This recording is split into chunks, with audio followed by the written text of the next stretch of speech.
प्रणाम मित्रगण। घर परिवार में कोनो बड़ा समस्या के समाधान, कोनो मुकदमाबाजी या फिर कोनो बड़ा लेवल का लड़ाई झगड़ा ते समाधान हो जाला। अगर कोनो ऐसन बहुत विशेष बात बा तो ओकर समाधान हो जाला। लेकिन अगर समस्या वहाँ आवेला जहाँ कोनो छोट बाती बा, केहू के छोट बाती से तकलीफ भइल बा, केहू के छोट बाती से हमन के दुख भइल बा, या फिर कोनो छोटे बाती के लेके मन में मलाल हो गइल बा, वहाँ बहुत तकलीफ उठावे पड़ेला और वो समस्या का समाधान नहीं हो पावेला। तो हाँ मित्रगण, आज हम बात करब यही मुद्दा पे कि जैसे कोनो बड़ा लेवल के लड़ाई झगड़ा बाटे, केहू के घर से कोनो मुकदमेबाजी चलता, कोनो मारपीट के नौबत अगर आ गई तो ओकर समाधान तो कुछ लोग मिल के या फिर पुलिस द्वारा या फिर कोनो भी प्रकार से हो जाला। और अगर नहीं होला तो बातचीत बंद कर देवल जाला। दोनों पक्ष से कोनो भी मतलब जौन आदान प्रदान बाटे नहीं होला।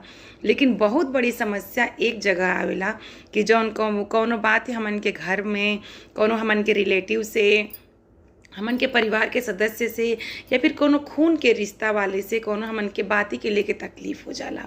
कभी कभी कैसन होला कि केहू घरे हमन के गइल बाटी या फिर हमन के घरे केहू आइल बाटे और बात बात में कोनो तर्क वितर्क होत कोनो ऐसन बात मुँहे से निकल जाला जौन कि केहू के ना केहू के लग जाला और वो बात के तकलीफ हो जाला।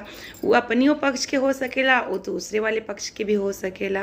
तो हमन के का करेनी, ओके लेके मन में बैठा लेनी।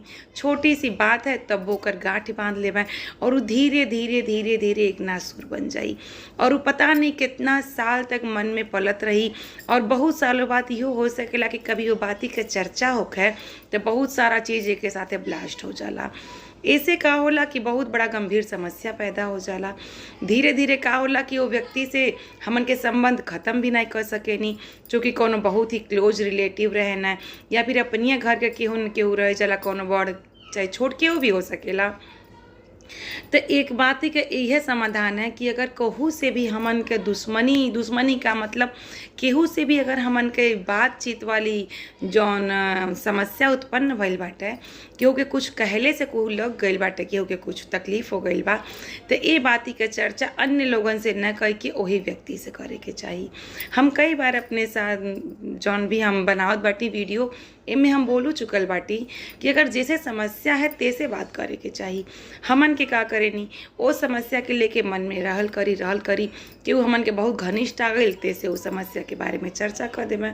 चूँकि घर परिवार में सब लोग एक दूसरे से मिलल करे ना, तो हो सकेला कि अगर वो व्यक्ति भी हमन के सामने वाले व्यक्ति से बात करता तो मुँहे से निकल गई तो फिर वो व्यक्ति के यह लगेला कि देखा ही हमन के बुराई करत बाटे। तो धीरे धीरे वो व्यक्ति में और अपने में दूरी पैदा हो जाला और